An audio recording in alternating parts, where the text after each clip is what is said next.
They told her it was impossible. No pilot could land blind through a magnetic storm. No instruments, no radar, no light on the runway. But Major Dana Reed didn't listen. At 30,000 feet, every system on her F-15 Strike Eagle died blinded by a solar flare that turned the sky into fire. Beside her, a rookie was bleeding and half-conscious. Below them, the base lay dark, waiting under hurricane winds. One woman, one jet, and the courage to fly home with nothing but instinct and heart. Before we begin, tell us where are you watching from, and if you believe honor and courage still matter. Help keep their legacy alive. The desert night was silent until the ground split with light. Strike 2-1. Bomb release confirmed. Major Dana Reed called, her voice calm beneath the oxygen mask. Below, the impact rippled through the canyon like thunder trapped inside stone. She banked the F-15E Strike Eagle west, moonlight glinting off her canopy. 2 other jets followed, their afterburners carving orange lines across the black.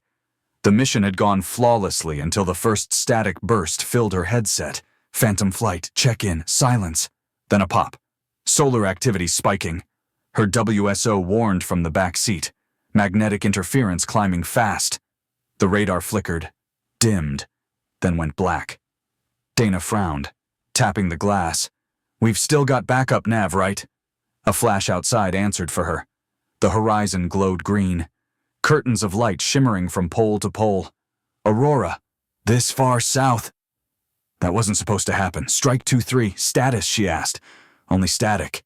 Then a broken voice controls cutting out I'm losing, and it died. The HUD burned white, then vanished. Every screen went dark. Her cockpit fell into silence. No radar, no GPS, no altitude readouts, just the dim red glow of emergency lights. A wave of cold realization passed through her. The bi-storm had hit hard. Somewhere in the upper atmosphere, a solar flare had just wiped every circuit clean. Dana's hands tightened on the stick. Behind her, the second jet rolled unsteadily. "Blake, do you copy?" she shouted. "You're pitching left." A strained voice answered through the static. "Hydraulics gone. I can't see my instruments. Stay with me. Keep your nose on my wing light." Dana eased her throttle, matching his drift. Her training took over voice steady, tone surgical. She reached for the circuit breaker, one switch at a time.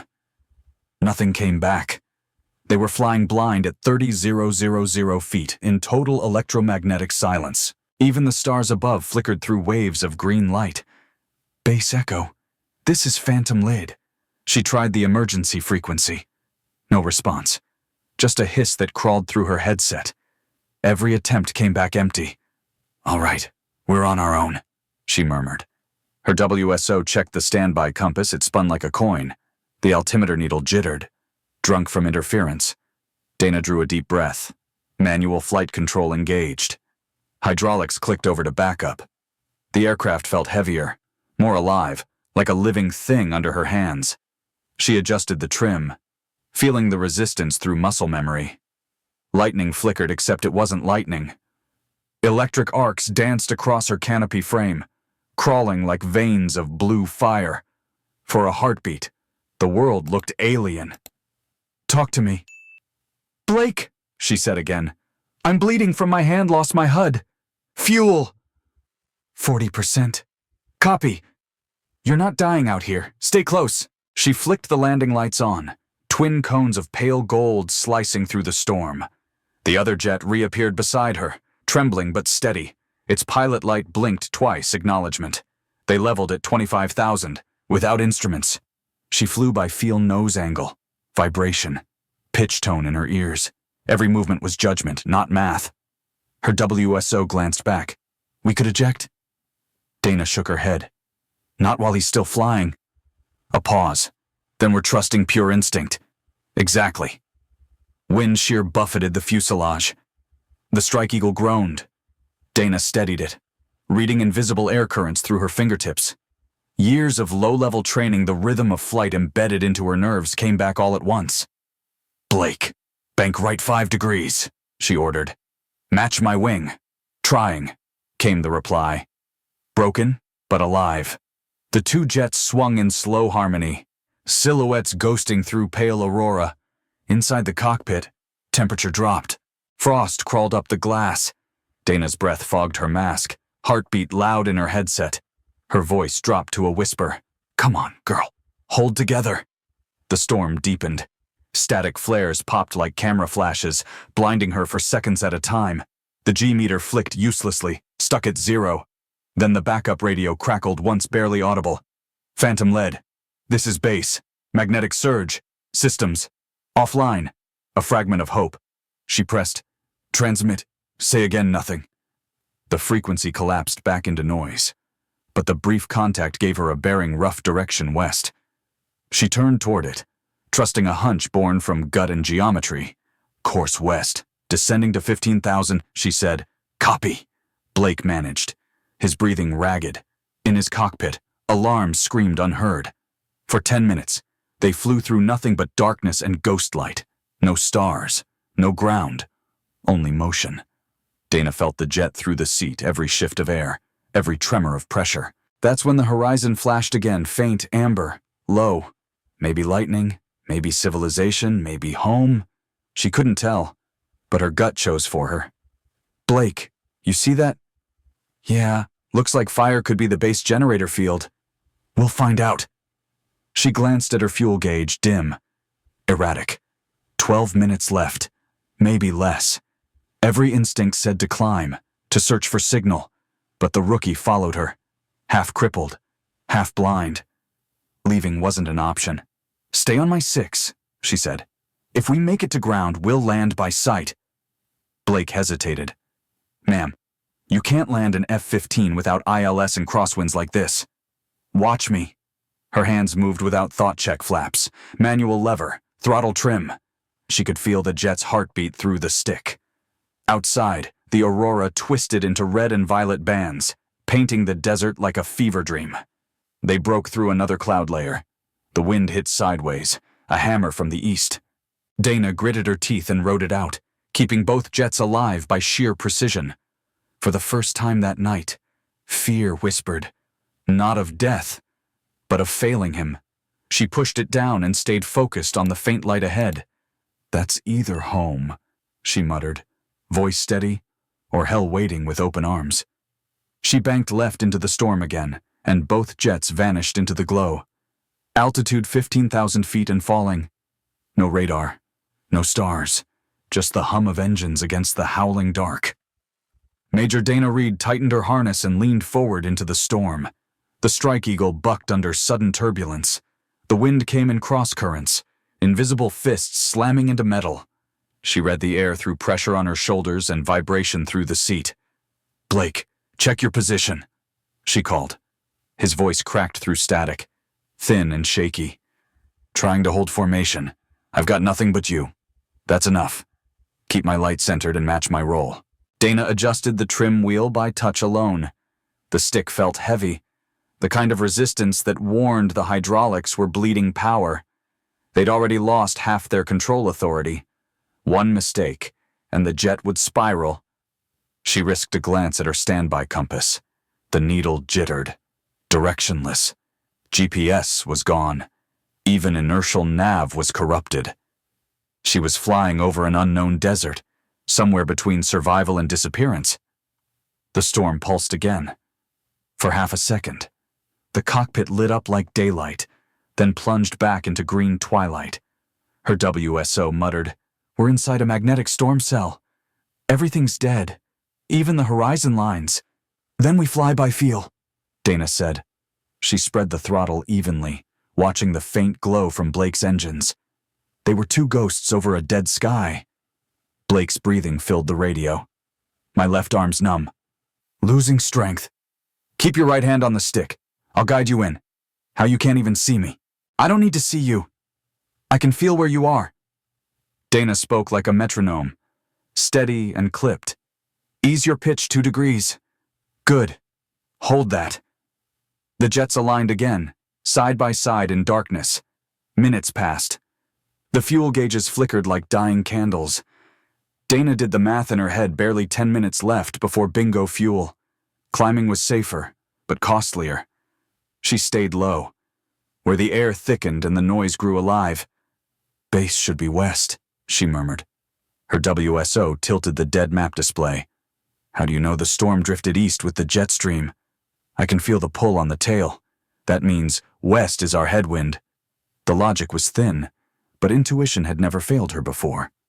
She rolled gently left, nose down 5 degrees, watching how the wind pressed her canopy. "Hang on, we're moving." Suddenly the warning tone blared a mechanical shriek in her helmet. "Fuel imbalance," her WSO shouted. The right tank was draining faster than the left. Another gift from the storm. Dana flipped the crossfeed valve, rerouting pressure. The engine coughed, sputtered, then steadied. She exhaled once, slow, like releasing a heartbeat. "Ma'am!" Blake called. "Weaker now. I can't keep altitude. My trim's jammed. Don't fight it. Let it drop, then pull smooth. I'm at 12,011. Hold on." Dana pushed her own jet into a dive. Gravity grabbed her like a fist. The G-force clawed at her ribs. She found him by instinct, a shadow slipping below the clouds. "Throttle idle, nose level pull," she shouted. Blake's fighter leveled, smoke trailing off the wingtips. They stabilized. Wings parallel again. 10 seconds from disaster. "Nice catch." He gasped. "Don't thank me yet." She looked ahead, nothing but clouds rolling like black surf. A faint glimmer appeared on the horizon. Not stars too low, too steady. Maybe a beacon. Maybe the base generator field she'd guessed. "Blake, bearing 275. You see it? Yeah. Faint orange. Could be fire. Or home. Either way. That's where we're going." The wind shifted again. The storm wasn't done.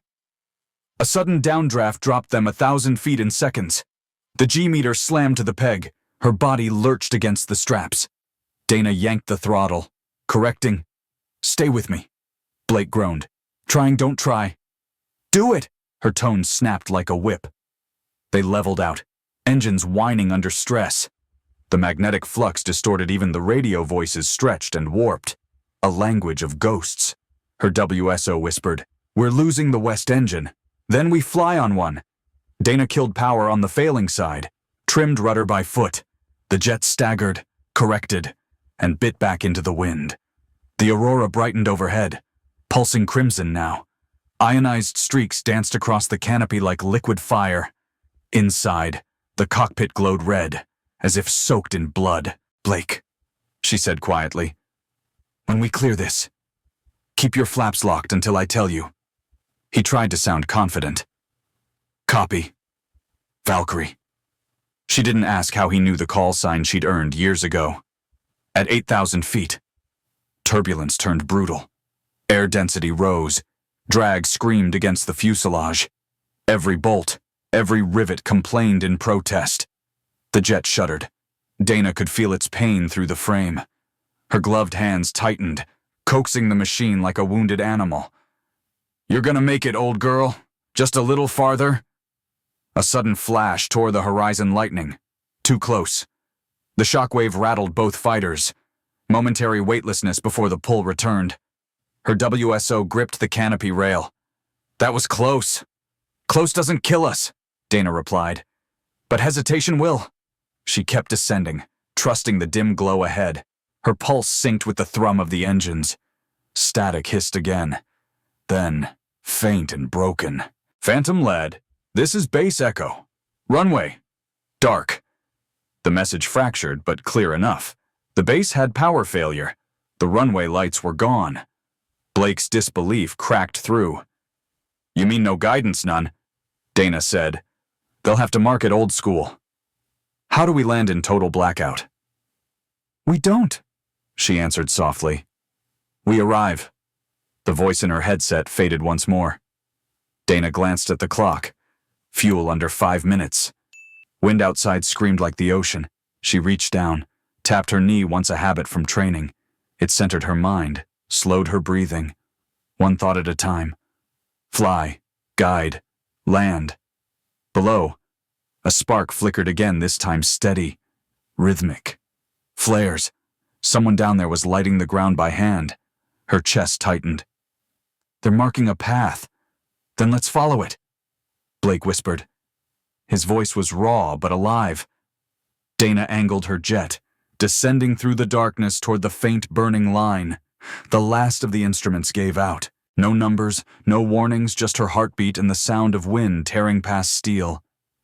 She lowered her visor, eyes fixed on that fragile light ahead. "Stay close," she said. "We're going home blind." And with that, the two aircraft dropped beneath the storm, chasing the flicker that might save them or end them both. The base was half dead when the call came. Power grids fried by the magnetic storm, generators stuttering in darkness. Only the emergency crew moved, men and women in rain-soaked flight suits, guided by flashlights and instinct. "Phantom lead is inbound," the controller shouted through the static. Both jets crippled. No ILS, no radar. Colonel Harper stepped into the storm. "Then we make them a runway." They rolled barrels of flares from storage, hands shaking under the cold wind. Each one hissed to life, red, orange, gold. A primitive lifeline carved into the black desert night. Above. Dana caught the first spark. It looked unreal, like fireflies strung along the earth. Her WSO leaned forward. "They're actually lighting it by hand. Old school works," Dana said. Her voice was low, focused, a calm edge inside chaos. She could almost smell the scorched air through the mask. "Blake," she called. Base confirmed flares north to south. "Copy, copy," he whispered. "Weak but steady." "I'll take first pass," she ordered. "You follow my angle. Keep speed at 150. Gear down when I say." The wind screamed louder. Crosswind 70 knots, hammering her right wing like a battering ram. The Strike Eagle trembled, warning lights flaring one after another. Manual flaps. Hydraulic assist's gone. Her WSO reported. "Then we do it by feel." Dana's voice was almost too calm. It made him more afraid than shouting ever could. She lined up on the faint row of flares. The pattern wasn't straight. Some had fallen sideways in the wind. Didn't matter. It was enough. "Blake, your call," she said. "Take the first landing. I'll cover your 6. "Negative, ma'am. You're the lead." "Not tonight. You're bleeding and your jet's lighter. Go." There was a pause. Then his voice cracked. "Understood." Rolling in. Dana watched him angle downward, his fighter a dark shape against the flare light. "Easy. Keep the nose high. Too fast. Pull back. Pull back." Blake's tires hit the strip in a shower of sparks. The jet fishtailed, slewed sideways, and vanished into a cloud of dust. Then his voice came over the radio, half laughing, half crying. "I'm down. Alive." Dana exhaled once. Then she turned her own jet toward the flames. Her WSO whispered, "Fuel's at 1%. Enough for one shot." The engines coughed, spitting static blue fire. The flare line wavered ahead, bending in the gale. She locked eyes on it like it was the only thing left in the world. "Base echo. Phantom lead on final approach," she called. A voice cracked through crosswind, steady 70 knots. "God help you." She smiled faintly. "He's got other work tonight." At 500 feet? The turbulence hit like a punch. The jet dropped 20 meters, wings tilting hard. Dana kicked rudder full left, forced it level again. Wind shear, her WSO shouted, compensating. Every nerve in her body aligned with the machine muscle memory. Heartbeat, metal, motion. At 300 feet, alarms screamed. "Stall, pull up." Dana ignored them. Not yet. Rain started tiny sparks of water against glass, glittering in flare light, visibility less than 100 yards. Her hands moved in micro-corrections, weaving the jet through invisible fists of air. The flares blurred into a single glowing ribbon. She set descent angle 8 degrees, nose trimmed 2 clicks down. Throttle at 75 perfect for a heavy crosswind flare. Base, phantom lead short final. She said, "Roger, runway clear. Everyone off the deck below." The ground crew sprinted aside, flares whipping in the wind. At 100 feet, the Strike Eagle bucked again. The right wing lifted, the left dropped toward the dirt. Rudder now, her WSO barked. Dana slammed her boot to the pedal. The jet straightened, hovering between balance and collapse. "Hold," she whispered. "Hold for me." The gear hit first hard, metallic. One bounce, then another. Sparks exploded from both tires. "Reverse thrust," she shouted, yanking the lever. The roar shook the earth. Dust and fire mixed into a vortex of orange light. The F-15 skidded down the flare path, brakes howling, engines dying. It stopped, dead still, silence. Then the wind returned, shrieking over the wings. Dana's head dropped against the seat, breath shaking through her mask. "Phantom, lead down," she radioed. "Two souls safe." Bass echo erupted in cheers loud enough to pierce the static. Her WSO laughed once, disbelieving. "You actually did it." She smiled, but her hands wouldn't stop trembling. Outside, the world glowed red from the dying flares. The aurora overhead shimmered faintly, echoing the fire below. Through the canopy, she saw figures running toward them, shadows against flame. Colonel Harper led the group, coat flapping in the wind. He stopped at the nose of her jet, looking up. Dana raised her visor, face streaked with sweat and rain. He mouthed a single word through the storm, incredible. She almost laughed. "Just flying home." "Sir." Her WSO unstrapped, staring at her like she'd bent the laws of physics. "Never seen anything like that," he said quietly. "Neither have I," she replied. "And I was the one doing it." The engines hissed out, final breaths of heat in the cold. The runway fell dark again as the last flare died. Somewhere behind them, Blake's voice crackled over comms. "Could use a ride." Dana chuckled, exhaustion creeping in. "Tell him he's buying the first round when the lights come back." Her WSO grinned, shaking his head. "If the world still has bars after this storm." They climbed out into the smoke and wind. The air reeked of ozone, fuel, and victory. Every muscle in her body felt carved from lead, but she stood tall. Colonel Harper met her halfway. No salute, just a hand on her shoulder. "You landed blind through a magnetic hurricane." Dana met his eyes. "I didn't land blind, sir. I just trusted the jet." Behind them, the aurora faded to gray. The storm was ending. And somewhere in the silence, the base generators rumbled back to life, one flicker at a time. The rain stopped before dawn. The desert air was cold, filled with the smell of fuel and scorched earth. For the first time in hours, the base was quiet enough to hear the hum of the generators waking back to life. Dana Reed sat on the wing of her F-15 helmet beside her, staring at the black horizon. Her flight suit was still damp, streaked with grease and dust. She hadn't moved since they pulled Blake from his jet. He was alive, arm in a sling, wrapped in a silver blanket near the hangar. When he caught her eye, he raised a shaky thumbs up. She answered with a nod, no words needed. Colonel Harper approached through the haze. He didn't look like the stern commander who barked orders through static an hour ago. His uniform was soaked, boots caked in mud, face lined with fatigue. He stopped beneath the wing, voice low. "Major Reed," he said. "That was either insanity or genius. Maybe both." She gave a faint grin. "We'll call it survival, sir." Harper glanced at the ruined runway, the flare stubs still smoking. "Never seen anyone put a strike eagle down like that. You bent both wings and lived to joke about it." "I didn't land it," Dana replied quietly. "It landed with me." For a long moment, neither spoke. The wind howled across the open plain, scattering burnt papers and dust. Then the colonel sighed. "Command wants a full report in 6 hours, but first get some rest." She shook her head. "I'm not tired. Just listening to what the engine's cooling. It's like they're breathing." He studied her, almost smiling. "You talk about planes like people. They are people, sir," she said. "They keep us alive when we shouldn't be."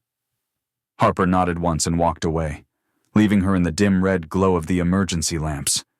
Inside the hangar, mechanics worked in silence. Every eye followed her when she entered, half disbelief, half reverence.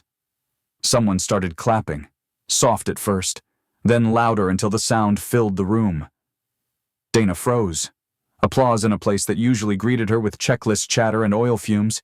She gave a small salute, embarrassed, and they quieted. "Save it for the jet," she said, half smiling. She did most of the work. Laughter rippled through the hangar. breaking the tension that had been strangling everyone since the storm began. For a moment, the war felt very far away. Hours later, the debrief began. The command trailer buzzed with activity paperwork, photos, data recovered from half-burnt recorders. Dana sat in front of the panel, a mug of black coffee trembling in her hand. Colonel Harper and 2 intelligence officers flanked a small projector.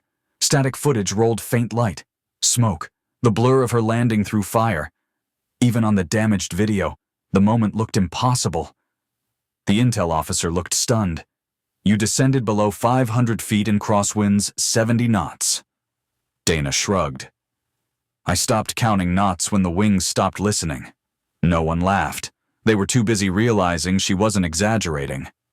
Harper turned off the footage. Major Reed, your judgment last night went against every written procedure we have.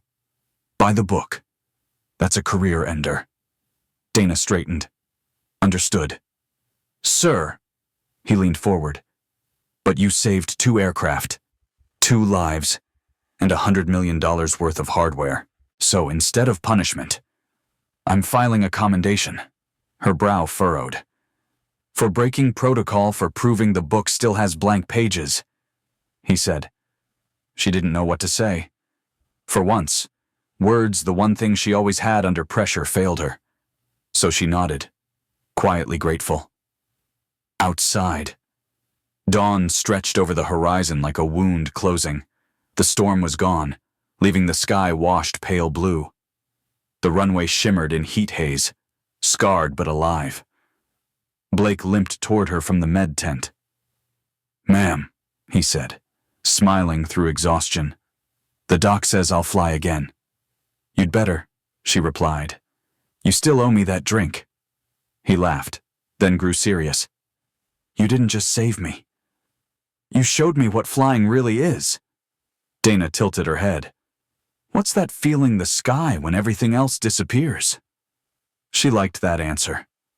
As he walked away, she slipped her gloves back on, tracing the bullet holes and scorch marks along her jet's fuselage. Each dent felt like a heartbeat. Later, she stood before the assembled pilots for the daily brief. The hangar smelled of coffee, oil, and burnt metal, a mix that felt like home. She looked at the younger faces, the same fear she'd once carried in their eyes. Yesterday, she began, we lost every instrument, every system, every safety net. What brought us home wasn't luck, it was trust. The room was silent except for the hum of generators. Trust in the jet. Trust in your training. Trust that when it's just you and the wind, you'll still know what to do. A rookie raised his hand. Ma'am, what if you don't know? She smiled softly. Then you listen. The aircraft will tell you. The air will, too, if you're quiet enough. Her words hung in the air like smoke. Someone scribbled them on the mission board in chalk. Listen to the air. It stayed there long after she walked out. By noon, the sun burned bright over the base. Mechanics finished patching the runway. Flares replaced with real lights. The Strike Eagle gleamed again under the desert sky. Dana climbed the ladder to her cockpit, settling into the seat like an old friend's embrace. Systems hummed back, online screens alive. HUD bright, gauges perfect. The world was back to normal. But she wasn't. Harper's voice crackled in her headset. Ready for test flight. Always. She eased the throttle forward, the jet rolling with a steady rumble. As the nose lifted, she whispered to herself, let's try not to need miracles today. The Strike Eagle leapt into the air, slicing through the clear morning. Behind her, the base grew small, the storm just a memory etched into metal and sky. High above the desert, she leveled out, eyes scanning endless blue. No static, no warning lights, no aurora, just silence and the sound of flight. For the first time, she realized she didn't need to see instruments to know she was home. If you enjoyed the story, consider sending a super chat to help bring more stories like this.